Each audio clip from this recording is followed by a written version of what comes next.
श्रीपादराजं शरणं प्रपद्ये. अध्याय 6. श्रीपादांचा जन्म. दुसऱ्या दिवशी तिरुमलदासांनी पूजा, ध्यान, जप इत्यादी अनाही आटोपले आणि सांगू लागले, महोदय, श्रीपाद श्रीवल्लभ हे या सर्व चल व अचल जगताचे मूळ आहेत. ते वटवृक्षाप्रमाणे आहेत. त्यांचे अंशावतार या वृक्षाच्या लोंबणाऱ्या पारंब्यांमध्ये आहेत. लोंबणाऱ्या पारंब्या खाली येऊन जमिनीत घुसतात व स्वतंत्र वृक्ष दिसू लागतात. परंतु त्याचा मूळ आधार वटवृक्षच असतो. त्याप्रमाणे सर्व अंशावतारांचा मूळ स्रोत श्रीपादच आहेत. सर्व देवता आणि राक्षस तसेच सर्व प्राणीमात्र यांचा स्रोत व आश्रय श्रीपादच आहेत. सर्व शक्ती त्यांच्यापासूनच निर्माण होतात आणि पुन्हा त्यांच्यातच विलीन होतात. सर्वोच्च पर्वत शिखरावर पोहोचलेल्या माणसांना सर्व मार्ग समान दिसतात. त्याप्रमाणे भिन्न पंथाचे लोक दत्त तत्वातच संयोग पावतात. प्रत्येक प्राण्याभोवती तेजोवलय असते. मी पिठिकापुरममध्ये राहत असताना तेथे एक योगी आला होता. एखाद्या मूर्तीभोवती किती तेजोवलय आहे किंवा एखाद्या मनुष्याभोवती किती लांबीचे वलय आहे व ते कोणत्या रंगाचे आहे तसेच किती पसरलेले आहे हे तो सांगत असे. तो कुकुटेश्वर मंदिरात आला. त्याला तेथील स्वयंभू दत्ताचे प्रकाशवलय, त्याची लांबी, विस्तार आणि रंग मोजावयाचा होता. स्वयंभू दत्ताच्या ठिकाणी त्याला श्रीपाद श्रीवल्लभांचे दर्शन झाले. त्याच्या मस्तकाभोवती अतिविशाल आकाशातील विजेप्रमाणे शुभ्र प्रकाश पसरलेला. त्या शुभ्र प्रकाशाभोवती सर्व बाजूंनी दिंगत निळा प्रकाश पसरलेला होता. ती दिव्य व्यक्ती योग्यास म्हणाली, बाळा, इतरांच्या सूक्ष्म देहाची लांबी मोजण्याच्या वेळगत प्रयत्नात तू आपला मूल्यवान वेळ वाया घालवत आहेस. प्रथम तू स्वतःचाच विचार कर. थोड्या दिवसातच तुझा मृत्यू होणार आहे. म्हणून मोक्षप्राप्तीच्या मार्गावर विचार कर. सर्व सत्य आणि तत्व यांचे मूळ असलेले दत्त मीच आहे. महासिद्ध पुरुष, महर्षी आणि महान भक्तांनी मला भक्तिप्रेमाने बोलवल्यामुळे मी या कलियुगात पादगया क्षेत्रामध्ये अवतार घेतला आहे. दत्तस्वामींच्या शिकवणीमुळे त्या योगाच्या जुन्या प्रवृत्ती शमन झाल्या. सूक्ष्म शरीरांची प्रकाशवलय मोजण्याची त्याची शक्ती श्रीपाद श्रीवल्लभांमध्ये पूर्ण विलीन झाली. नंतर तो श्रीपादांच्या घरी गेला व दर्शन घेऊन धन्य झाला. त्या योग्याने जाहीर केले की श्रीपादांच्या भोवती पसरलेला शुद्ध शुभ्र प्रकाश असे स्पष्ट करतो की ते विशुद्ध व पूर्ण योग अवतार आहेत. निळा प्रकाश दर्शवतो की ते अमर्याद प्रेम आणि करुणा यांनी भरलेले आहेत. योगी निघून गेल्यानंतर रोचक चर्चा झाली. चतुष्वर्णात भेदाचा निर्णय कसा ठरवावा? सूक्ष्म देहाचा प्रकाश वलयावरून ठरवावे की तो ज्या जातीत व गोत्रात जन्माला त्यावरूनच ठरवायचे? कोणत्या वर्णाचे लोक वेदोक्त उपनयनाला म्हणजे मुंजला पात्र आहेत आणि कोणत्या वर्णाचे लोक शास्त्रोक्त म्हणजे पुराणोक्त उपनयनास पात्र आहेत? उपनयनाचा संबंध भूमध्यातील तिसऱ्या नेत्राशी असतो काय, किंवा ती इतर विशेष बाब आहे? मेधाजननम म्हणजे काय? जन्मलेल्या बालकाच्या जातकर्म संस्कारात म्हणजे जन्माला आल्याबरोबर संस्कारात मेधजननम हा संस्कार असतो. मेधा म्हणजे बुद्धी आणि जननम म्हणजे निर्मिती. या बाबतींवर तावातावाने चर्चा झाली. विद्वान पंडित सर्वसंमत निष्कर्षावर येऊ पोहोचू शकत नाही. सत्य ऋषीश्वर म्हणून प्रसिद्ध असलेले श्री मल्लादी बापन्नावलू हे पिठिकापुरमचे ब्राह्मण समाजाचे अध्यक्ष होते. त्यांना बापन्नार्यलू असेही म्हणत असत. ते प्रामुख्याने सूर्य व अग्नी यांची उपासना करीत असत. पिठिकापुरम येथे झालेल्या एका यज्ञाचे अर्धवधू आचार्य म्हणून त्यांना आमंत्रित करण्यात आले. त्या यज्ञाच्या शेवटी मुसळधार पाऊस झाला. सर्व लोक आनंदित झाले. श्री वत्सवाहीन नरसिंहवर्मा क्षत्रिय यांनी बोपन्नांना त्यांच्या गावातून म्हणजे पिठिकापुरममध्ये येऊन राहण्याची विनंती केली. ती बोपन्नांनी नाकारली. यज्ञ आणि यागात पुरोहित म्हणून घ्यावयाच्या दक्षिणानेच ते स्वीकार करीत असत. जर त्यात शुद्धता नसेल तर ते स्वीकारित नसत. श्री वर्मांकडे एक कपिला गाय होती. काळी पांढरी आणि भुरकी होती. ती त्यांना खूप प्रिय होती. तिचे नाव गायत्री. ती गाय भरपूर दूध द्यावयाची. ती खूप सौम्य स्वभावाची होती. त्याचवेळी गायत्री गाय कोठेतरी हरवल्याची व सापडत नसल्याची वार्ता आली. श्री बोपन्नार्य हे विद्वान ज्योतिषी देखील असल्याने श्री वर्मा यांनी त्यांना गायीबद्दल प्रश्न विचारला. बापन्नांनी उघड केले की ती शामालामपूर म्हणजे शामलकोटमध्ये खान साहेब नावाच्या खाटकीकडे ती गाय आहे. तिकडे त्वरित जावे, न गेल्यास ती मारली जाईल असेही म्हणाले. शामलामपूर मनुष्य पाठविताना श्री वर्मांनी बापणनाऱ्यांना एक अट घातली. ती अशी की श्री बापणनाऱ्यांच्या वचनानुसार जर गायत्री परत आली तर त्यांना 3 पिटुलं जमीन म्हणजे 2400 ते 3000 शेर म्हणजे 1920 किलो ते 2400 किलो धान्य पिकवतो एवढी शेतजमीन आणि राहण्याचे घर ही दक्षिणा म्हणून स्वीकारावे लागेल. बोपण्णांची द्विधा मनस्थिती झाली. जर त्यांनी दक्षिणा स्वीकारली नाही तर श्रीवर्मा यांच्या गायीची हत्या होऊ देतील. मग गोहत्येचे पाप त्यांना लागेल. त्यांनी असा विचार केला की गोहत्येच्या पातकापेक्षा दक्षिणा स्वीकारणे अधिकच चांगले होईल. गायत्रीची सुटका झाली. पिठिकापुरमचे रहिवासी भाग्यवान ठरले. श्री बापन्नार्यू 3 पुटुल मोजमापाच्या जमिनीचे मालक झाले. त्यांना राहण्यास घर मिळाले. श्री बोपन्नाऱ्यांना वेकानवई नावाचा पुत्र व सुमती नावाची कन्या होती. त्यांच्या कुंडलीत सर्व शुभ लक्षणे होती आणि तिची चाल महाराणीप्रमाणे होती, म्हणून तिला सुमती महाराणी असे नाव देण्यात आले. श्री बोपन्नार्यूंची कीर्ती व नाव सर्व दिशांमध्ये पसरले. गोदावरी मंडलाच्या ऐनवल्ली गावाहून गिंडीकोटा नावाचा अप्पललक्ष्मी नरसिंह राजा शर्मा या नावाचा ब्राह्मण मुलगा पिठिकापुरमला आला. तो भारद्वाज गोत्र, आपस्तंभ सूत्र व वेलनीती वैदिक शाखेचा ब्राह्मण होता. त्याच्या घरी कालानिक्षमन दत्तमूर्ती होती. पूजेच्या वेळी ती मूर्ती राजशर्माची स्पष्टपणे बोलत असे आणि त्यास सूचना देत असे. बालपणीच अप्पलराजू शर्माचे आई वडील निर्वतले. एके दिवशी कालग्निशमन यांची पूजा करीत असताना त्यांनी राजशर्माला पिठिकापुरममध्ये जाऊन तेथे हरितस्तोत्राचे, अपस्तंभ सूत्राचे व वेनलिती वैदिक शाखेचे ब्राह्मण मेधादी बापन्नार्यू यांच्या मार्गदर्शनाखाली शिक्षण पूर्ण करण्याच्या सूचना दिल्या. त्यामुळे राजशर्मा पिठिकापुरमला आले. श्री बोपन्नार्यूंनी दत्ताच्या आज्ञेनुसार त्यांच्याकडे विद्यार्थी म्हणून आलेल्या राजशर्मास आपल्या घरी राहण्याची व्यवस्था करून दिली. त्यांनी त्यास इतरांच्या घरी मधुकरी मागू दिली नाही. आपल्या घरची तीच व्यवस्थित आहे. श्री बापन्नार्यूंनी दक्षिण प्रदोषला प्रदोषकाळी शिवपूजन करीत असत.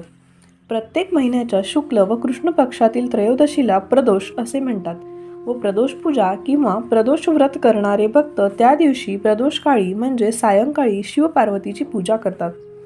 शनिवारी आलेल्या प्रदोषास शनी प्रदोष, सोमवारी आलेल्या प्रदोषास सोम प्रदोष व मंगळवारी आलेल्या प्रदोषास भौम प्रदोष म्हणतात. घरातील स्त्रिया शनी प्रदोष व्रताची शिवपार्वती पूजा करीत असत. प्राचीन काळी नंद आणि यशोदा, द्वापरयुगात भगवान श्रीकृष्णांचे गोकुळात पालन करणारे नंदबाबा आणि यशोदा माता यांची शनी प्रदोषाला पूजा केली होती. त्याचे फळ म्हणून त्यांना श्रीकृष्णाचे पालन करण्याचे सौभाग्य मिळाले होते. श्री नरसिंहवर्मा, श्री व्यंकटप्पा श्रेष्ठी आणि इतर प्रमुख वैश्य हे न चुकता श्री बापण्णाऱ्यांबरोबर या शिव आराधनेत सहभागी होत असत. कुक्कुटेश्वर शिवलिंगातून सुमती व अप्पल राजा शर्मा यांच्या विवाह संबंधाची वाणी. एकदा शनी प्रदोषात व्रतातील प्रदोषकालीन शिवपूजन कुक्कुटेश्वर मंदिरात केल्यानंतर त्या लिंगातून दिव्य विद्युत प्रकाश बाहेर पडला. नंतर स्पष्ट आवाजात शब्द ऐकू आले, बेटा बापन्नार्या, तू कोणतीही काकू न करता तुझी कन्या सुमती महाराणीचा विवाह अप्पल राजा शर्मा यांच्याबरोबर करावा. त्यामुळे जगत कल्याण होईल. हा दत्तप्रभूंचा निर्णय आहे. या महान निर्णयाचे उल्लंघन करण्याचा या चराचर सृष्टीत कोणीही व्यक्तीस अधिकार नाही. ही वाणी व्यंकटप्पा श्रेष्ठी, नरसिंहवर्मा आणि तेथे उपस्थित असलेल्या सर्वांना ऐकू आली. सर्वजण आश्चर्यचकित झाले. आईवल्लींना, राजशर्माच्या नातेवाईकांना, आप्तेष्टांना संदेश पाठवण्यात आला. राजशर्मा व सुमती महाराणी यांचा विवाह निश्चित झाला. यातील खेदजनक बाब म्हणजे पिठिकापुरममध्ये राजशर्मा स्वतःचे घर देखील नव्हते. श्री व्यंकटप्पा श्रेष्ठी यांच्याकडे बरीच घरे असून त्यातील एक घर राजशर्माला देऊ असे ते म्हणाले. राजशर्मा कोणतेही दान स्वीकारित नव्हते. श्रेष्ठींनी राजशर्माच्या नातेवाईकांबरोबर बोलणी केली आणि राजशर्माच्या ऐनवल्ली येथील निवास हक्काचा घरांपैकी त्याच्या वाट्याच्या घराचे मूल्यांकन केले. ते 1 वराह किमतीचे होते. 1 वराह म्हणजे 3.5 ते 4 रुपये. श्रेष्ठी यांच्या पिठिकापुरममधील घराचे मूल्यांकन किमान 12 वराह होते. राजशर्मांकडे उरलेले 11 वराह नव्हते. त्यांनी असमर्थता व्यक्त केली. मग श्रेष्ठी म्हणाले, मी माझे घर 1 वराहास विकीन. तुम्हास घर दान म्हणून घ्यावयाचे नसल्यास तुम्ही ते एक वराह देऊन विकत घ्यावे. श्रेष्ठी जे बोलले ते पूर्ण धर्मशास्त्र युक्त असल्याने सर्वांनी मान्य केले. सुमती महाराणी आणि अप्पललक्ष्मी नरसिंह राजा शर्मा यांचा विवाह निश्चित होऊन शुभवाद्यांच्या गजरात आणि विद्वान वेदपंडितांच्या मंत्रघोषात तो दिमाखाने पार पडला. श्रीपाद श्रीवल्लभांचा अवतार अज्ञान अंधकार दूर करण्यासाठी झाला. जीवांच्या आध्यात्मिक व शारीरिक प्रगतीत लंगडेपणा टाकून देण्यासाठी त्यांचे आगमन झाले. म्हणून श्री दत्तप्रभू काल व कर्म देवतांना आदेश दिला. त्यांच्या आदेशानुसार अज्ञान अंधकार सूचित करणारा एक अंध बालक आणि भौतिक व अधिभौतिक प्रकाशित लंगडपणे दर्शवणारा एक लंगडे बालक अप्पळ राजशर्माला दिले. अशी अक्षर मुले झाल्याचे सुमती आणि राजशर्मा यांना खूप दुःख झाले. ऐनवल्ली येथील अप्पल राजशर्माचे मूळ गाव सुप्रसिद्ध विघ्नेश्वर गणेश मंदिर आहे. एकदा त्याच्या नातेवाईकांनी विघ्नेश्वराला प्रसाद पिठिकापुरमला आणला. तो सुमती व राजलक्ष्मी यांनी घेतला. त्या रात्री सुमती महाराणीला ऐरावती इंद्रदेवाचे हत्तीचे दर्शन झाले. नंतर शंख चक्र गदा कमळ त्रिशूळ विविध देवता ऋषी सिद्धी योगी व तत्सम महात्मे यांच्या स्वप्नात येऊ लागले. तिच्या दिवसांनी तिला जागेपणी देखील दिव्य दर्शने होऊ लागली. डोळे बंद केल्यानंतर दिव्य तेजयुक्त समाधीत योगी मुनी यांचे चित्रपटाप्रमाणे दर्शन होऊ लागले. सुमती महाराणीने आपले वडील बापणनार्य यांच्याशी विचारविनिमय केला. ते म्हणाले, या सर्व बाबी असे सूचित करतात की सर्व शुभ लक्षणांनी युक्त महापुरुषाचा जन्म होणार आहे. सुमती महाराणीचे मामा श्रीधर अवनालू म्हणाले, बाई सुमती, विशाखा हे रवीचे जन्म नक्षत्र आणि श्रीराम अवतार यांचा संबंध आहे. म्हणजेच चंद्राचे जन्म नक्षत्र कृतिका व कृष्ण अवतार यांचा संबंध आहे. पूर्वाषाढा नक्षत्रात जन्मलेले अंगारक मंगळ व श्रीलक्ष्मी नरसिंह अवतार यांचा जन्म आहे. श्रावण नक्षत्रात जन्मलेले बुध व बुद्ध अवतार यांचा जन्म आहे. पूर्वा फाल्गुनी नक्षत्रात जन्मलेले गुरु व विष्णू यांचा अवताराचा याचा संबंध आहे. पुष्य नक्षत्रात जन्मलेले शुक्र ग्रह व भार्गवम म्हणजे परशुराम अवताराचा संबंध आहे. रेवती नक्षत्रात जन्मलेले शनी व कुर्म अवतार यांचा संबंध आहे. भरणी नक्षत्रात जन्मलेले राहू ग्रह व वराह अवतार यांचा संबंध आहे. अश्लेषा नक्षत्रात जन्मलेले केतू आणि मत्स्य अवतार यांचा संबंध आहे. तुझ्या प्रश्नांची वेळ दैवी रहस्यात संबंधित आहे. म्हणून अनंत कोटी ग्रह तारे व ब्रह्मांड यांच्यावर सत्ता असलेले दत्तप्रभू स्वतः जन्माला येतील अशी शंका माझ्या मनात डोकावत आहे. प्रभू दत्तात्रेयांचे शाश्वत सर्वश्रेष्ठ महात्म्य. ही माहिती सुमती महाराणीने राजशर्मास सांगितली. राजशर्मा म्हणाले की मी पूजेच्या वेळी कालाग्निशमन दत्तांनाच हे विचारीन. कालाग्निशमन यांची पूजा करीत असताना इतर कुणी पाहावयाची नसते. पूजेनंतर दत्त समोर मनुष्य रूपात समोर येऊन बोलतात. नंतर ते मूर्तीत विलीन होतात. ही दररोजची बाब होती. राजशर्मा दत्तांना किरकोळ बाबी किंवा वैयक्तिक समस्या सांगत नसत. त्या दिवशी दत्तपूजेत प्रसन्न दिसत होते. पूजेनंतर दत्त राजशर्मा यांच्याबरोबर बसले. त्यांना बोलावले. श्रीधरा यावे. दत्तांमधून एक आकृती बाहेर येऊन त्यांच्यासमोर ध्यानमग्न होऊन बसली. त्यांनी पुन्हा बोटांनी खूण करून म्हणाले, श्रीधरा यावे. ती आकृती त्वरित दत्तांमध्ये विलीन झाली. याचे राजशर्मांना आश्चर्य वाटले. श्री दत्तप्रभू राजशर्मांना म्हणाले, तू आता जे रूप पाहिलेस तो माझ्या येणाऱ्या वर्षांमध्ये होणारा अंशावतार आहे. माझ्यात विलीन झालेल्या जीवनमुक्तांना मी बोलवल्यानंतर यावे लागते आणि मी आज्ञा केल्यानंतर त्यांना त्वरित पडद्याआड अदृश्य व्हावे लागते. माझे लीला सामर्थ्य केवळ पृथ्वीपुरतेच मर्यादित नाही. मी सर्व ब्रह्मांडे माझ्या हातातील खेळणी आहेत. ही लात मारील तर तिथे कोट्यावधी योजने दूर फेकली जातील. मी जन्म व मृत्यू यांच्या हातील पलीकडे आहे. असे म्हणून त्यांनी राजशर्माच्या भूमध्यावर प्रवेश केला. राजशर्मास तत्काळ आठवले की एका युगात ते विष्णुदत्त म्हणून जन्माला आलेला होता आणि त्याची पत्नी सोमदेवमम्मा उपाख्य सुशीला नावाने जन्मली होती. त्या सर्व भूतकाळ आठविला. श्री दत्त म्हणाले, त्या युगात तुम्हास दत्तप्रभूचे दर्शन दिले तेव्हा मी कोणताही वर मागण्यास सांगितले. तुम्ही योग्य वर मागू शकला नाही. तुम्ही मला तुमच्या घरी वर्षश्राद्धाच्या भोजनास आमंत्रित केले. सूर्य व अग्नी यांच्यासह मी आलो आणि भोजन करून तुमच्या पूर्वज पितरांना शाश्वत ब्रह्मलोक प्राप्त करून दिला. मला श्रीपाद श्रीवल्लभ म्हणून अवतार घ्यावयाचा आहे. मी गत 100 वर्षांपूर्वी योगी व महापुरुषांना श्रीपाद श्रीवल्लभ म्हणूनच दर्शन देत आहे. त्रेतायुगात भरद्वाज महर्षींनी सात्विक काठन चयन यज्ञ पेठिकापुरममध्ये केला.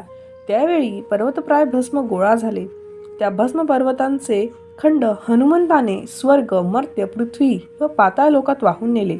मर्त्य लोकात ते भस्म हिमालय पर्वतातील द्रोणागिरी प्रदेशात व अन्य स्थानांमध्ये विखरून टाकण्यात आले.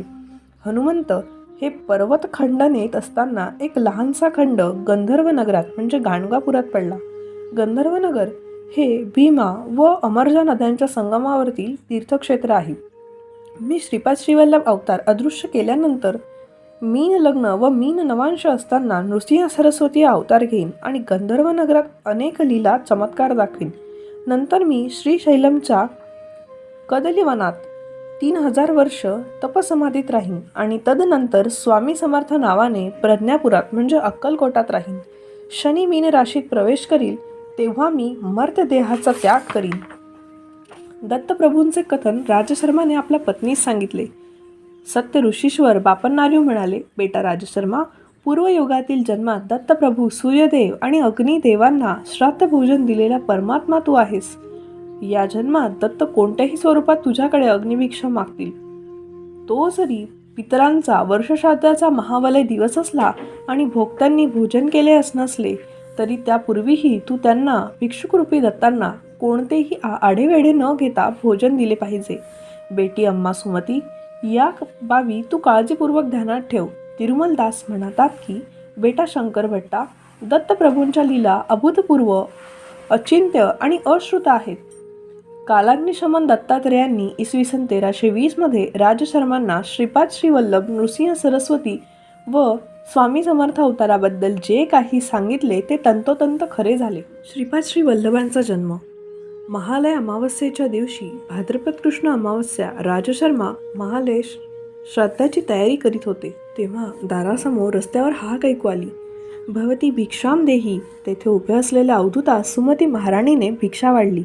अवधूताने सुमतीला कोणताही वर मागण्यास सांगितले. सुमती अवधूतांना म्हणाली, महाराज, आपण अवधूत आहात. आपले शब्द स्वयंसिद्ध सत्य आहेत. लवकरच श्रीपाद श्रीवल्लभांचा या पृथ्वीवर अवतार होणार असल्याचे वडीलधारी मंडळी सांगतात. प्रभू दत्त सध्या कोणत्याही रूपात संचार करीत आहेत.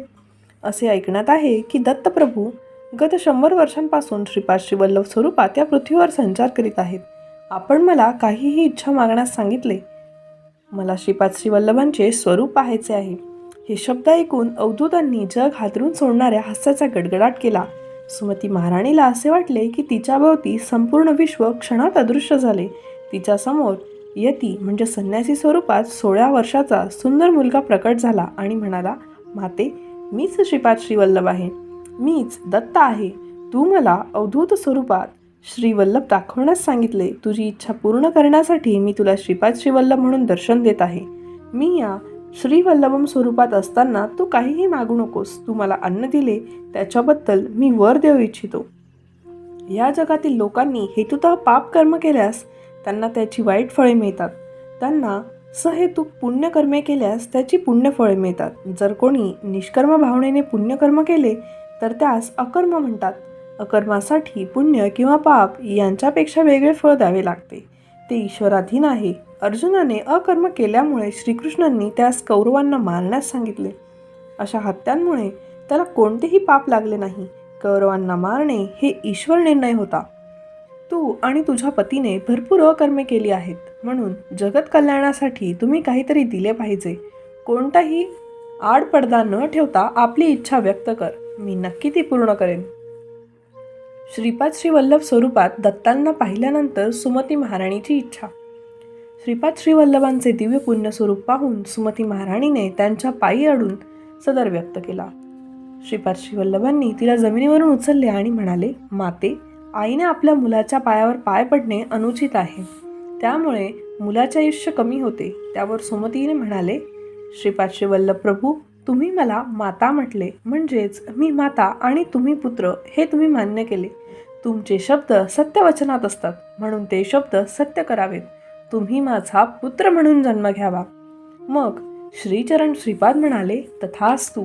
मी तुला दर्शन देत असलेल्या स्वरूपात तुमच्याकडे जन्म घेईन. आईने मुलाचे पाय पडल्यामुळे मुलाचे आयुष्य कमी होते. मी नियतीच्या नियमांचे उल्लंघन करणार नाही, म्हणून मी तुमचा मुलगा म्हणून फक्त 16 वर्षे राहीन. हे ऐकून सुमती शोक करू लागली. अहो, काय विपरीत घडले? तुम्हाला फक्त 16 वर्षेच आयुष्य राहील. त्यावर श्रीचरण म्हणाले, माते, मी 16 वर्षांचा होईपर्यंत इच्छेप्रमाणे राहीन. वर्षे षोडशे प्राप्ते पुत्रम मित्रवावत आदाचरेत. हे वचन चाणक्यनीती दर्पण अध्याय 3 श्लोक 18 मध्ये आहे. म्हणजेच पुत्र 16 वर्षांचा झाल्यावर त्याला मित्राप्रमाणे वागावे आणि कोणतीही बंधने घालू नयेत. मला तुम्ही विवाहाचा आग्रह करू नये. तुम्ही मला यती होण्यासाठी व मुक्त संचार करण्याची अनुमती दिली पाहिजे. तुम्ही माझ्या मनाविरुद्ध आग्रह धरल्यास मी तुम्हाला घरी राहणार नाही, असे म्हणून श्रीपाद त्वरित निघून गेले. सुमती महाराणी काही वेळ मुखस्तंभाप्रमाणे उभी राहिली. तिने आपल्या पतीस उघडलेले सर्व सांगितले. अप्पल राजशर्मा म्हणाले, सुमती, दुःख करू नकोस. तुझ्या वडिलांनी श्रीदत्त आपल्या घरी अशा प्रकारे भिक्षा मागण्यासाठी येतील आणि हे अगोदरच पूर्वी सूचित केले होते. श्रीदत्त हे दयेचा सागर आहेत. श्रीपाद श्रीवल्लभांचा अवतार होऊ दे. इतर बाबतींचा नंतर विचार करता येईल. अप्पल राजशर्माच्या घरी एक अवधूत येऊन गेल्याची बातमी संपूर्ण नगरात पसरली. पितरांच्या दृष्टीने सर्वात महत्त्वाच्या महालय अमावस्येच्या दिवशी ब्राह्मणांनी भोजन करण्यापूर्वीच त्यांनी अवधूताला भिक्षा वाढल्याची चर्चा होती. बापण्णा अवधूत म्हणाले, श्रीपाद श्रीवल्लभांचा जन्म होणार असल्याचे सर्वांना ज्ञात आहेच. अवधूतास दंडवत घालणे योग्यच आहे, म्हणून सुमतीची काही चूक नाही. पुत्र म्हणून जन्म झाल्यावर त्यास साष्टांग प्रमाण करू नये. त्यामुळे पुत्राचे आयुष्य कमी होते. तथापि तो अवधूत रूपात आल्यास अवधूतास दंडवत प्रणाम करणे चुकीचे नाही. या बाबतीत पिठिकापुरममधील ब्राह्मण खूपच द्वेष करू लागले. त्यांच्यापैकी नरसावधानुलू नावाचा पंडित फारच द्वेषट होता. महालय श्राद्ध दिवशी सर्व लोक श्राद्ध कर्मात गुंतलेले असल्यामुळे श्राद्ध पूजनासाठी ब्राह्मण मिळणे दुरापस्त होते.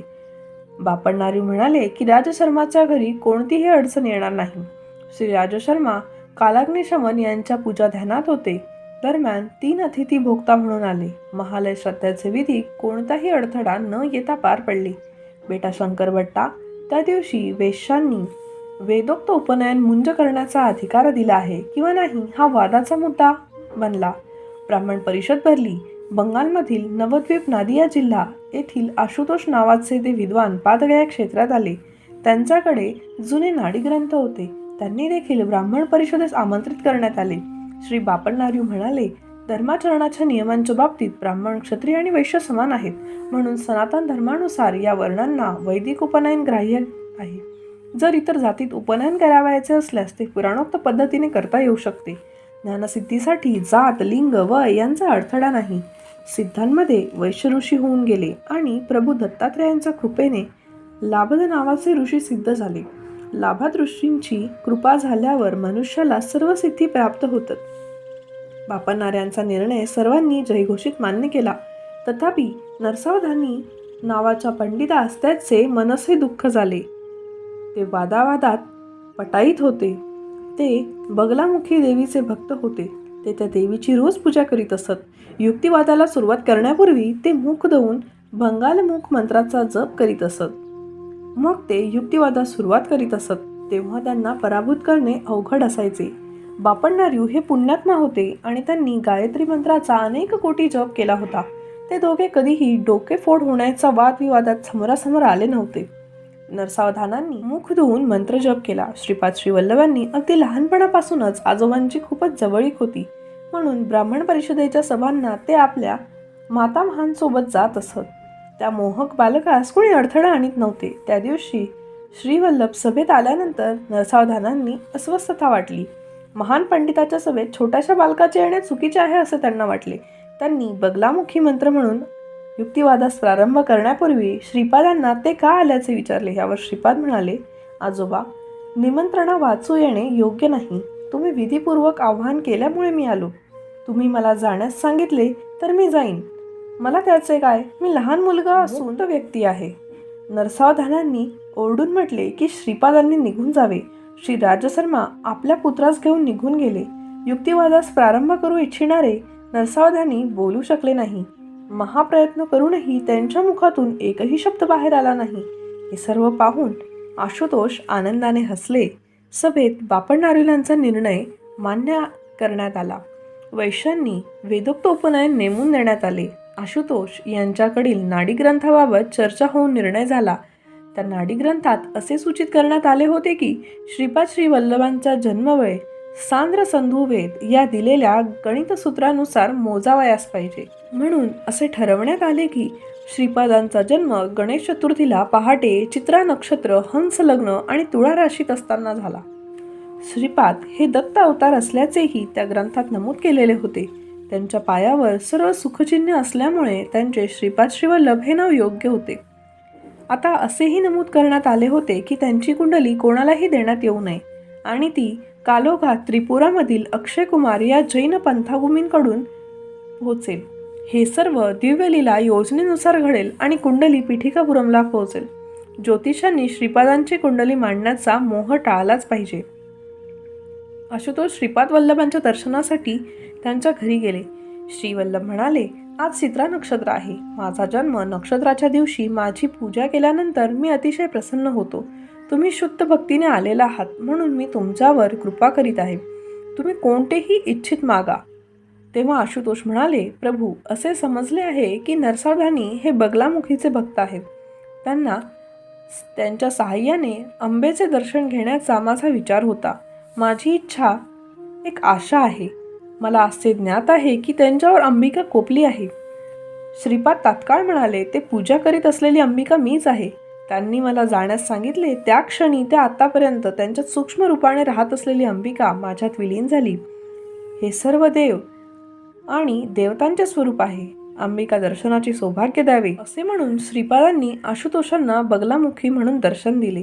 आशुतोष पूर्ण संतुष्ट झाले. श्रीपाद म्हणाले, तुम्ही पेनुशिलाकोन म्हणजे पेंचलकोन, नेल्लूर जिल्हा, आंध्र मधील कण्व महर्षींच्या तपोभूमीत जावे. मी कण्व महर्षींच्या वासनायोग्य शाखेत महाराष्ट्रात पुन्हा अवतार घेईन. तेव्हा तुम्हाला प्रमुख शिष्यांपैकी एक बनवीन आणि तुमच्यावर कृपा करीन. त्या नृसिंह सरस्वती अवतारात तुम्ही मला अनेक विस्मयकारक व डोळ्यांचे पारणे फेडणाऱ्या लीला पाहाल. आता तुम्ही लवकरच निघावे. श्रीपादांच्या मार्गदर्शनानुसार ते निघाले व कण्व मुनींच्या तपोभूमीत पोहोचले. श्रीपादांच्या जन्मसमयास आश्चर्यकारक दृश्ये. मी शंकर भट्ट म्हणालो, महोदय, तुम्ही पाहिलेल्या श्रीपादांच्या आणखी चमत्कृती सांगून मला उपकृत करावे. मला ते सौभाग्य द्यावे. त्यावर तिरुमरदास सांगू लागले, शंकर भट्टा, नरसावधानुलू यांना पापन्नाचार्यांचा खूप राग आला. काहीही करून त्यांना त्यांचा अपमान करावायचा होता. बगलामुखी देवीची अवकृपा होण्यास बापन्नार्युलूंचा कारणीभूत आहेत असे त्यांना वाटले. ते असा प्रचार करू लागले की बापन्नार्युलूंनी काही तंत्र साधन करून नरसावधानींची मंत्रसिद्धी व्यर्थ केली आहे. श्रीपाद श्री वल्लभांच्या अवताराबाबत नाडीग्रंथात असलेल्या माहितीने ते फार विचलित झाले. मग ते सांगू लागले की नाडीग्रंथ विश्वासार्ह नाहीत आणि मासे खाणाऱ्या बंगाली ब्राह्मणास बापन्नार्युलूंनी अन्न देणे योग्य आहे. ते असेही सांगत असत की मनुष्य कधीही पूर्ण ब्रह्माचा अवतार होऊ शकत नाही आणि श्रीपादासारखा लहान बालक सर्व शक्तिमान, सर्वज्ञ व सर्व व्यापक दत्तप्रभू असू शकत नाही. श्रीपाद जन्मापासूनच ओमचा उच्चार करीत असत आणि पाण्यातील लहान बालक असूनही संस्कृत भाषेत शास्त्रचर्चा करीत असत. तसेच त्यांच्या वयाच्या मानाने खूपच असामान्य बुद्धिमत्ता दर्शवत असत. नरसावधानी या बाबत अशा अफवा पसरवित होते की मृत ब्राह्मण वेद पंडित या बालकाच्या शरीराचा ताबा घेऊन अशा प्रकारे अनैसर्गिक पद्धतीने बोलत असतो. ते असेही सांगत असत की कुकुटेश्वर मंदिरातील स्वयंभू दत्त हेच खरे कृपा करणारे असून या मुलाला दत्त म्हणणे चुकीचे आहे. श्रीपाद श्री वल्लभांचा जन्म झाल्यावर त्यांना ज्या ठिकाणी ठेवण्यात येत होते तिथे 3 फण्यांचा नाग 18 दिवस फणे उभारून छत्र धरीत होता. ते आईच्या उदरातून ज्योती स्वरूपात बाहेर आले. त्यावेळी म्हणजे श्रीपादांच्या जन्मानंतर सुमती महाराणी मूर्छित झाल्या. काही वेळाने प्रसूतिगृहातून सुंदर वाद्यघोष ऐकू आला. नंतर अदृश्य आवाजाने सर्वांना प्रसूतिगृहात सोडण्यास सांगितले. 4 वेद, 18 पुराणे आणि महापुरुष ज्योतिरूपात श्रीपादांकडे आले. बाहेर थांबलेल्यांना वेदमंत्र उच्चारून येऊ लागला. काही वेळानंतर शांतता पसरली. बापन्नार्यांना देखील या आश्चर्यकारक गोष्टीचे आकलन झाले नाही आणि ते गोंधळले. श्रीपादांच्या बाललीला. श्रीपाद श्रीवल्लभांच्या जन्मानंतर 1 वर्ष गेले. ते काही महिन्यांचे झाले तेव्हापासून आपले मातामह बापन्नाचार्यांबरोबर वेदपंडितांच्या सभांना जात असत. श्रीचरण काही महिन्यांचेच झाले होते तरीही ते मोकळे चालत असत. वेदशास्त्रांवर निरूपण करीत असत आणि विस्मयकारक लीला करीत असत. पीठिकापुरमच्या लोकांना असे वाटत होते की एक महान पंडित मृत्यूनंतर या मुलाच्या शरीरात प्रवेश करून या सर्व बाबी करीत आहे. त्यांना असेही वाटत होते की मुलावर योग्य वैद्यकीय उपचार करण्याऐवजी बापन्नार्य आणि राजशर्मा त्याला चुकीने दत्त अवतार समजत आहेत. असे करणे ग्राह्य नाही. पीठिकापुरम पातगाय क्षेत्र असून पितृदेवतांचे प्रमुख क्षेत्र आहे आणि पीठिकापुरममध्ये मृतात्म्यांना बोलू शकणारे काही तांत्रिक लोक होते. वरील सर्व युक्तिवादांना बळकटी मिळाली. मी मल्ल्याद्रीपुरमचा असल्याने मी बापन्नार्य व राजशर्मा यांच्या घरातील कपडे धुत असे. नरसावधानींच्या घरातील कपडे धुणारा वृद्धत्वामुळे मरण पावला. त्याला एक मुलगा होता. तो कोकतनम म्हणजे वायसपूर अग्रहम ब्राह्मण इनामगाव काकीनाड येथे स्थलांतरित झाला. म्हणून नरसावधानींच्या घरातील कपडे धुण्यासाठी माझी नेमणूक झाली. बापन्नार्यांच्या परिवाराशी माझी बालपणापासून सलगी असल्याने मी सतवृत्तीचा झालो. माझ्या अध्यात्मज्योत प्रकाशित होऊ लागली. मी नरसावधानींचे कपडे स्वतः न धुता माझा रविदास या थोरल्या मुलाला सांगत होतो. नरसावधानींना पाहिल्यावर माझ्या पोटात वेदना व्हायच्या आणि त्या दिवशी मला भोजन देखील करता येत नसे. सतप्रवृत्त असलेल्या कुटुंबाचेच कपडे मी धुवू शकत असे. तिरुमल दासांवर श्रीपादांचा दिव्य अनुग्रह. रविदास हा माझ्या पहिल्या बायकोपासून झालेला थोरला मुलगा. नरसावधानींचे कपडे मी स्वतः न धुता रविदासाकडून धुवून घेत असे. कोणत्या तरी मार्गाने नरसावधानींना हे समजले. त्यांनी मला स्वतःला कपडे धुण्याची आज्ञा दिली. वडीलधाऱ्यांच्या आज्ञा पाळावयाच्या असतात. मी श्रीपादांचे नामस्मरण करून कपडे धुतले. रविदास ते घेऊन नरसावधानींच्या घरी गेले. आश्चर्य म्हणजे नरसावधानींनी ते धुतलेले कपडे घातल्यावर जणू काही अंगात विंचू आणि विषारी प्राणी चालत आहे असे त्यांना वाटले. मात्र त्यांच्या परिवारातील इतरांना तसा अनुभव येत नव्हता. जणू काही शरीराला अग्नी लागला आहे असे त्यांना वाटले. त्यांना ती साध्या वस्त्रांऐवजी अग्निवस्त्रे वाटत होती. त्यांनी मला बोलावून घेतले. ते म्हणाले, तू क्षुद्रविद्येने वस्त्रांवर मंत्रशक्तीचा उपयोग केला आहेस. त्याबद्दल तुला शिक्षा भोगावी लागेल. त्यांनी न्याय अधिकाऱ्याकडे फिर्याद केली. न्याय अधिकाऱ्याने मला निर्दोष ठरवले. बेटा शंकरभट्टा, श्रीपादांच्या लीला अचिंत्य आहेत. मी न्याय अधिकाऱ्याकडून घरी परतल्यानंतर श्रीपाद 16 वर्षांचे नवयुवक म्हणून आमच्या घरी आले. जन्मापासूनच श्रीपाद भक्तांना स्वमर्जीच्या वयानुसार दर्शन देत होते. श्रीपादांच्या लीला ज्यांना प्रत्यक्ष माहिती आहेत त्यांना ते नैसर्गिक वाटते. त्यांच्या येण्याने मी अत्यंत आश्चर्य पाहून म्हणालो, महोदय, तुम्ही उच्च ब्राह्मण कुळात जन्म घेतला असून रजकांच्या वस्तीत येणे अयोग्य आहे. तेव्हा श्रीपाद म्हणाले, नरसावधानी कोण आहेत असे तुम्हाला वाटते? ते आपल्या डोक्यावर पापांचे ओझे वाहणारे परीट असून तुम्ही परीट असून देखील ब्रह्मविज्ञानाची इच्छा करणारे श्रेष्ठ ब्राह्मण आहात.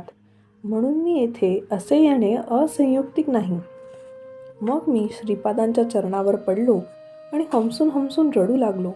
त्यांनी माझ्यावर अमृतदृष्टी टाकली आणि आपल्या दिव्य हातांनी मला उठवले. त्यांनी आपले दिव्य हात माझ्या मस्तकावर ठेवले तेव्हा मला सर्व पूर्वजन्म आठवला. माझ्यातील योगशक्ती विकसित झाल्या. कुंडलिनी शक्ती जागृत झाली. श्रीपाद शांतपणे पावले टाकीत अंतर्धान पावले. नरसावधानींनी त्यांच्या घरी राजगिरा पिकवीत असत. त्यांच्या घरचा राजगिरा खूपच चविष्ट होता. कोणी कितीही आग्रह केला तरीही त्याला ती भाजी देत नसत. कोणाकडून विशेष लाभ होणार असल्यास त्यालाच ती भाजी देत असत. श्रीपादांनी आपल्या आईला राजगिऱ्याची आमटी करण्यास सांगितली. ती भाजी नरसावधानींच्या घरातलीच असली पाहिजे अशी त्याची मागणी केली. हे काम अशक्य होते. बापन्नारे आजोबा म्हणाले, लाडक्या श्रीपादा, उद्या सकाळी तूच नरसावधानींना राजगिरा देण्यास सांगितले तर बरे होईल. मी तुला त्यांच्या घरी घेऊन जाईन. जर नरसावधानींनी तो दिला नाही तर तू आग्रह धरू नये. ते श्रीपादांनी मान्य केले. दुसऱ्या दिवशी सकाळी बापन्नारींनी श्रीपादांना घेऊन नरसावधानींच्या घरी गेले. जाताना ते म्हणाले की मुलांनी वडीलधाऱ्यांना मान दिला पाहिजे. आणि त्यांचे आशीर्वाद मागितले पाहिजे. श्रीपादांनी ते मान्य केले. नरसावधानी वरांड्यात बसले होते. त्यांची शेंडी लांब होती. त्यावेळी एक न्हावी आला होता आणि तो हजामतीची तयारी करीत होता.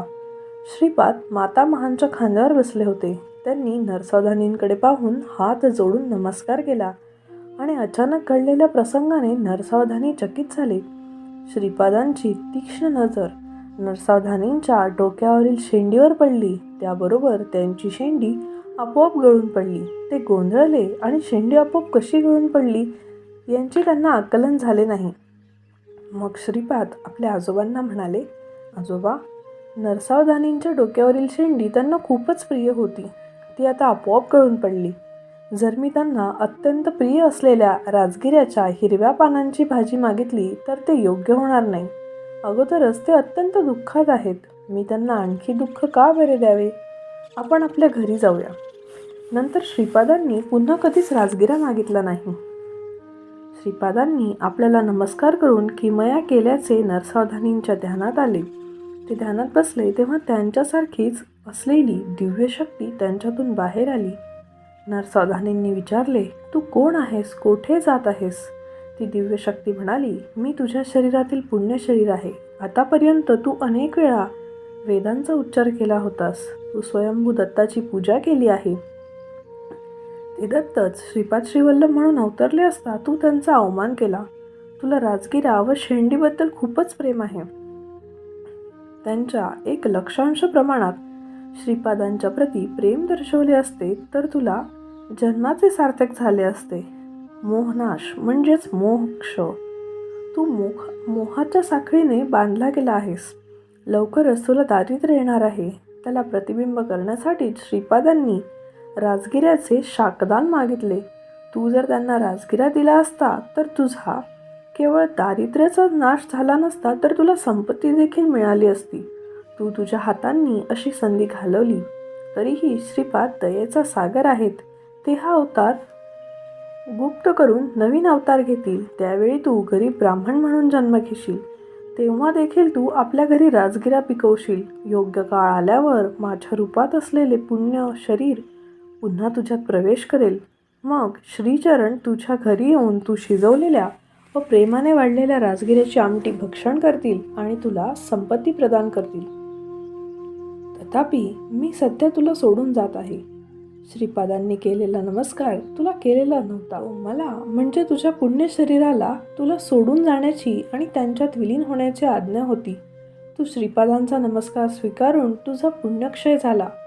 तू माझ्या रूपातील तुझ्यात वास करणारा पुण्यदेह गमावला. आता तुझ्यात केवळ पापपुरुष उरला आहे. असे बोलून पुण्यशरीर श्रीपादात सामावून गेले. तेव्हापासून नरसावधानींची प्रकृती बिघडली. कोणीही त्यांचा शब्द ऐकत नव्हते. त्यांच्यातील पूर्वीचे तेज नाहीसे झाले. पेटिकापुरममध्ये पटकी रोग पसरला. अनेक लोक दगावत होते. वैद्यांनी निष्कर्ष काढला की जंतूमुळे पाणी विषारित होत असून त्यामुळे संसर्गजन्य रोगाप्रमाणे पटकी रोग पसरत आहे. लोक घाबरले आणि बापणाऱ्यांना या भयंकर रोगापासून वाचण्याची विनंती करू लागले व लोक कल्याणासाठी शास्त्रात सांगितलेले मार्ग शोधण्याची आणि त्वरित योग्य उपाययोजना करण्याचीही विनंती केली. श्री बापणाऱ्यांनी अंतर्दृष्टीने समस्या पाहिली. त्यांना आढळले की रोग दूषित पाण्यामुळे झालेला नसून वायुमंडल दूषित झाल्यामुळे झाला आहे.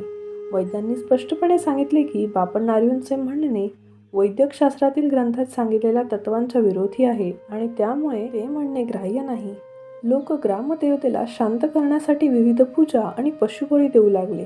पशु मारला जातो तेव्हा त्याची प्राणशक्ती बळजबरीने शरीरापासून मुक्त केली जाते. मंत्रांच्या जपामुळे ती प्राणशक्ती बळी देण्याच्या यंत्रणाखाली येते. बापणारी म्हणाले की प्राणशक्ती वाढविण्यासाठी अनेक योगमार्ग उपलब्ध आहेत. तसेच अनेक सात्विक पूजा मार्ग अस्तित्वात आहेत. म्हणून ग्रामदेवतेला शांत करण्यासाठी सात्विक पूजा मार्ग स्वीकारले पाहिजे. असा सल्ला मिळूनही लोकांनी पशुबळी थांबवले नाही. श्रीपादांवर आणि त्यांच्या दिव्य लीलांवर श्रद्धा असलेल्या काही लोकांनी त्यांना याबाबत विचारले. तेव्हा श्रीचरण म्हणाले, मी ग्रामदेवतेला पशुबळी न मागण्याच्या बाबतीत सांगितले आहे. माझ्या आज्ञेवरून ग्रामदेवता समुद्र स्नानासाठी गेली आहे. ती कालीमाता दूध, तांदूळ, साखर आणि खीर अर्पण केल्याने शांत होईल. याबाबत तुम्ही या गावात आणि आजूबाजूच्या खेड्यांमध्ये ढोल वाजवून दवंडी द्यावी. हे काम कोणास सांगावे असे विचारता श्रीपाद म्हणाले, व्यंकय्या नावाच्या चर्मकास पटकीची लागण झाली आहे, त्यास हे काम सांगावे आणि ही माझी आज्ञा असल्याचेही सांगावे. श्रीपादांवर श्रद्धा असलेले भक्त व्यंकय्या यांच्याकडे गेले. तो मरणासन्न होता. त्याला श्रीपादांची आज्ञा सांगितल्यावर तो बेशुद्ध झाला. एक घटकेनंतर तो पूर्ण निरोगी होऊन जागृत झाला. ही वार्ता पिठिकापुरममध्ये चर्चेचा विषय झाली. व्यंकय्याने ढोल वाजवून दंडी पिटवली. बापन्नाऱ्यांनी पाण्याने भरलेले मोठे भांडे आपल्यासमोर मागवले. विषारी जंतू मारण्यासाठी त्यांनी योग्य मंत्र म्हटले. वायुमंडलातून जे जंतू फटफट असा आवाज करीत पाण्याच्या भांड्यात पडले. वायुमंडलातील अशुद्धता निघून गेली. भयानक महामारी पटकी रोगाने पिठिकापुरम सोडले. गणेश चतुर्थीला म्हणजे श्रीपादांच्या पहिल्या वाढदिवशी राजशर्मा आपल्या पत्नीसह श्रीपादांना बापन्नाऱ्यांच्या घरी घेऊन आले. जेव्हा जेव्हा बापन्नाऱ्यांनी श्रीपादांच्या चरणकमलांमध्ये त्यांच्यावरील शुभचिन्हे पाहण्यासाठी प्रयत्न केले, तेव्हा त्यांना त्यांचे डोळे अति दिव्य प्रकाशाने दिपून गेले, म्हणून ते महाविष्णूंची शुभचिन्हे पाहू शकले नाहीत. त्यांना आश्चर्य वाटत असे. त्यांना अरुणोदय काळी भाताच्या तुसावर टरफल्यावर दिव्य पाऊल खुणा दिसल्या. त्यांनी आपली कन्या सुमतीला विचारले, अम्मा, यावरून कोण गेले आहे? सुमतीने उत्तर दिले, आणखी कोण, तुमचा लाडका नातूच यावरून गेला. ती पदचिन्हे 16 वर्षाच्या मुलासारखी वाटत होती. आजोबांनी श्रीवल्लभांना आपल्या मांडीवर घेऊन श्रीचरण न्याहाळले. पूर्वीप्रमाणे त्यांना डोळे दिपवणारा प्रकाश दिसला नाही. त्यांना स्पष्टपणे सुचिन्हे दिसली. ती स्पष्टपणे दर्शवित होती की श्रीपाद खरोखरच दत्तावतार आहेत. त्यांनी दिव्य श्रीचरणांचा मुका घेतला आणि ते बालक खरोखरच दत्तप्रभू असल्याचे निश्चित केले. त्यावेळी बापन्नाऱ्यांच्या मुखातून विनासाय काही शब्द बाहेर पडले. त्यांना निर्दोष छंद किंवा व्याकरण शुद्धता यांची आवश्यकता नव्हती. आजोबांच्या डोळ्यातून अश्रू वाहत होते. श्रीपादांनी ते शांतपणे पुसले. ते म्हणाले, आजोबा, तुम्ही सूर्यमंडलातून श्रीशैलम येथील मल्लिकार्जुन शिवलिंगात शक्तिपात घडवला. त्याचवेळी सूर्यमंडलातील गोकर्णातील महाबळेश्वर लिंगात आणि पादगया क्षेत्रात स्वयंभू दत्ताची शक्ती आकर्षित झाली. मला गोकर्ण क्षेत्र अधिकाधिक शक्तिमान करावयाचे होते. माझा उद्देश लोकांची अयोग्य स्पंदने काढून महाबळेश्वर ह्या परमेश्वराच्या आत्मलिंगात घालण्याचा आणि माझा आश्रय घेणाऱ्यांमध्ये शुभस्पंदने घालण्याचा होता. तसेच केवळ दर्शनानेही मुक्ती प्रदान करणाऱ्या श्रीशैलम मल्लिकार्जुन लिंगास मी अधिक शक्ती संपन्न करू इच्छितो. तुम्ही सत्य ऋषीश्वर आहात. मी यती स्वरूपात असताना आईने माझे पाय धरल्यामुळे मी अल्पायू होऊ नये असे तुम्ही ठरवले. मी सांगितले होते की आईने मला मी श्रीपल्लव रूपात असताना माझ्या चरणाला दंडवत केल्यामुळे मी अल्पायू होईन. आपल्या दोघातील शब्दांमधील विरोध टाळण्यासाठी मी तुमच्या घरी फक्त 16 वर्षे राहू इच्छितो. संसार बंधनातून मुक्ती इच्छिणाऱ्या मुमुक्षूंवर मला कृपा करावयाची आहे. मी चिरंजीव व्हावे अशी तुमची इच्छा आहे, ती देखील पूर्ण करीन. श्रीपाद श्रीवल्लभ या नावाने असलेले हे दिव्य रूप अदृश्य होईल. त्यानंतर मी नृसिंह सरस्वती म्हणून अवतार घेतला तरी हे श्रीपाद श्रीवल्लभ रूप सत्य शाश्वत राहील. नृसिंह सरस्वती म्हणून अवतरल्यावर मी कदली मनात 300 वर्ष तपसमाधीमध्ये राहीन. त्यानंतर मी प्रज्ञापुरात म्हणजे अक्कलकोटात स्वामी समर्थ रूपात राहीन आणि माझी प्राणशक्ती वटवृक्षात प्रवेश करून श्रीशैलम येथील मल्लिकार्जुन शिवलिंगात हे स्थूल शरीर सोडून विलीन होईल. या भविष्य कथनातील प्रत्येक अक्षर सत्य ठरले. बापन्नाऱ्यांना हे सर्व आश्चर्यकारक व चमत्कारपूर्ण वाटले. श्रीपादांचा पहिला वाढदिवस त्यांच्या मातामहांच्या घरी गणेश चतुर्थीला मोठ्या थाटामाटात साजरा झाला. त्या दिवशी पिठिकापुरममध्ये आणखी एक आश्चर्यकारक घटना घडली. जेव्हा नरसावधानी, पूजा आणि इतर कुकुटेश्वर मंदिरात सकाळी गेले तेव्हा त्यांना स्वयंभू दत्ताची मूर्ती तेथे नसल्याचे आढळले. मूर्ती गायब झाल्याची वार्ता वणव्याप्रमाणे संपूर्ण गावात पसरली.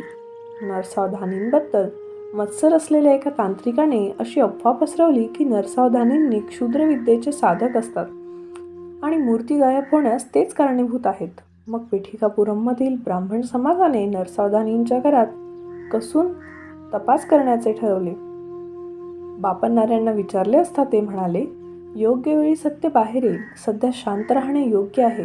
मी योग्य वेळ आल्यावर बोलीन. नरसावधानींच्या घरातील काही भागात खोदले असता मानवी कवट्या आणि क्षुद्रविद्येची काही साधने सापडली. जरी नरसावधानींनी निर्दोष होते तरी त्यांच्यावर क्षुद्रविद्येचे उपासक असल्याचा शिक्का बसला. दिवसेंदिवस त्यांची तब्येत खराब होत गेली. त्यांच्या घरी एक वांस गाय होती. ते तिचा बैलासारखा देखील वापर करून शेतीत कामे करून घ्यावयाचे. तिला नरसावधानी पुरेसे खाऊ घालीत नव्हते. तांत्रिकाने त्या गायीत क्षुद्रशक्ती प्रवेश केलेली आहे असे सांगितले. एके दिवशी तिने तिला बांधलेला दोर तोडला आणि ती उन्मत्त झाली. तिने क्रोधाने घरच्या लोकांना शिंगे भोकसले आणि मालकाने आवडीने वाढवलेल्या राजगिऱ्याची बाग उद्ध्वस्त केली. तिला कोणीही दोराने बांधू शकले नाही. त्या दिवशी नरसावधानींच्या आईने वर्षश्राद्ध होते. उडीद वड्यांसह अनेक खाद्यपदार्थ भरपूर तयार केलेले होते.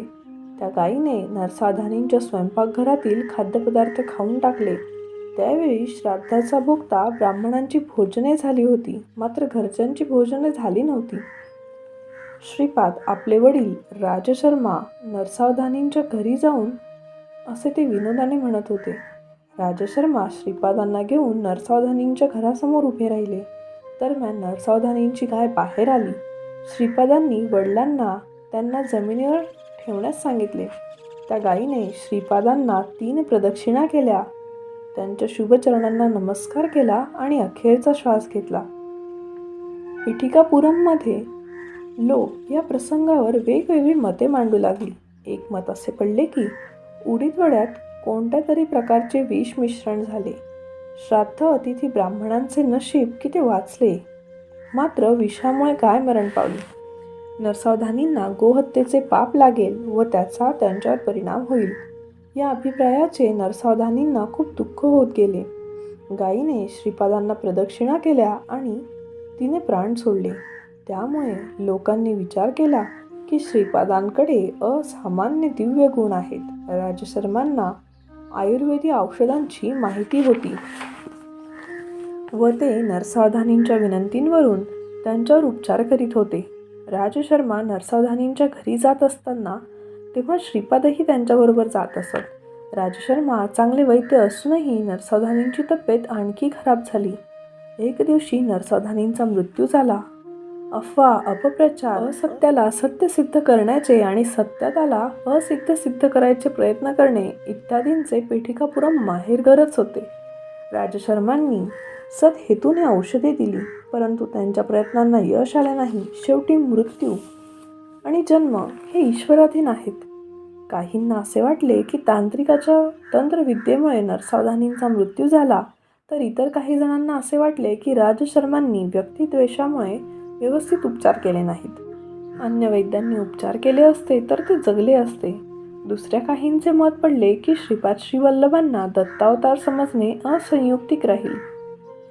श्रीपाद श्रीवल्लभ दररोज नरसावधानींच्या घरी जात असूनही त्यांचा मृत्यू झाला, म्हणून श्रीपाद हा सामान्य मुलगा आहे असे काहींना वाटले.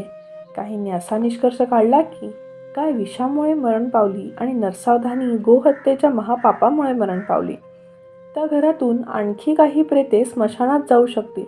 गोहत्येचे पातक जाण्यासाठी व त्याचे दुष्परिणाम रोखण्यासाठी ब्राह्मणांना मुक्त हस्ताने दक्षिणा दिल्या पाहिजे. गायीची सोन्याची प्रतिमा ब्राह्मणांना दान दिली पाहिजे. 40 दिवस शांती होम केला पाहिजे आणि त्या काळात रोज ब्राह्मण भोजन घातले पाहिजे. या सर्व गोष्टी करण्यासाठी नरसावधानींची सर्व मालमत्ता विकावी लागली असती. नरसावधानींच्या कुटुंबियांना ही बाब विद्युत वस्त्रघाताप्रमाणे होती. नरसावधानींचे प्रेत स्मशानात अंत्यसंस्कारासाठी नेण्यात आले. नरसावधानींच्या परिवाराचे राजशर्मा, श्रीपाद आणि बापन्नाचार्य यांनी सांत्वन केले. नरसावधानींच्या पत्नीने श्रीपादांचे हात धरले आणि रडून म्हणू लागली, श्रीपादा लाडक्या, मी चिमूटभर हळदी कुंकू व सौभाग्यवानासाठी कितीही दूर जात असे. तू दत्त आहेस, तर तुझ्या नरसण्णा आजोबांना जिवंत करणे तुला अशक्य आहे काय? अमृतमय रुधत असलेल्या श्रीपादांनी तिचे अश्रू आपल्या दिव्य हातांनी पुसले आणि शांत राहिले. प्रेतयात्रा सुरू झाली. राजशर्मा, श्रीपाद, बापण्णार्य हे सर्व तिच्यात सामील झाले. नरसावधानींचा थोरला मुलगा चिता पेटवू लागला. श्रीपादांच्या डोळ्यातून 2 अश्रू जमिनीवर पडले. मेघगर्जनेच्या आवाजात श्रीपाद म्हणाले, "अहो, मृत पित्याच्या चितेला पुत्राने अग्नी लावताना मी पाहिले आहे, परंतु मी जिवंत पित्याच्या चितेला मुलाने अग्नी लावताना अद्याप पाहिलेले नाही." तेव्हा सर्वजण आश्चर्याने म्हणू लागले आणि पाहू लागले. श्रीपादांनी चितेवरील नरसावधानींच्या भूमध्यावर आपल्या अंगठ्याने स्पर्श केला आणि पुन्हा आपल्या स्वतःच्या भूमध्याला स्पर्श केला. नरसावधानी हळूहळू पुनर्जीवित होऊ लागले.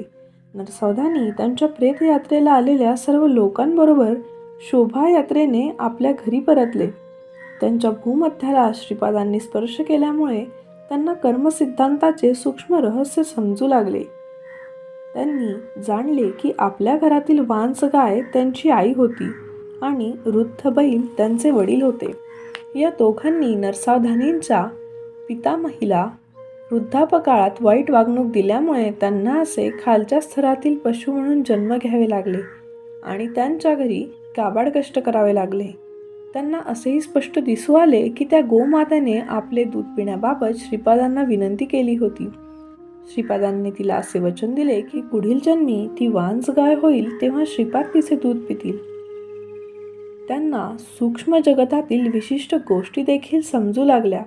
उदाहरणार्थ, ज्या तांत्रिकाने त्यांच्यावर तंत्रप्रयोग करून त्यांना त्रास दिला होता तो लवकरच मरणार नसून पुढील जन्मी तो ब्रह्मराक्षस होईल आणि श्रीपाद संन्यास स्वरूपात म्हणजे नृसिंह सरस्वती या अवतारामध्ये त्याच्यावर कृपा करतील.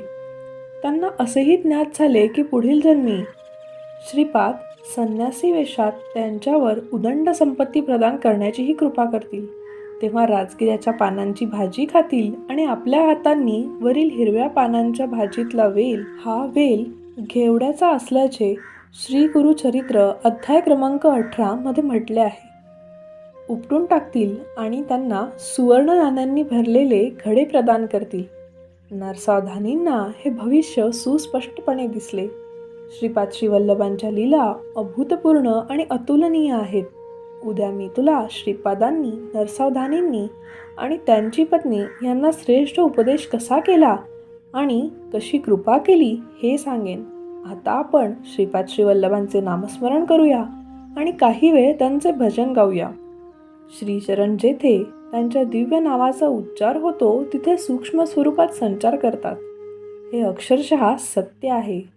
शंकर भट्ट म्हणतात, तिरुमल दासांसारख्या महान भक्ताची संगत मिळाल्याचा मला त्वरित आनंद झाला. अध्याय 6 समाप्त. श्रीपाद श्रीवल्लभांचा जय जयकार असो.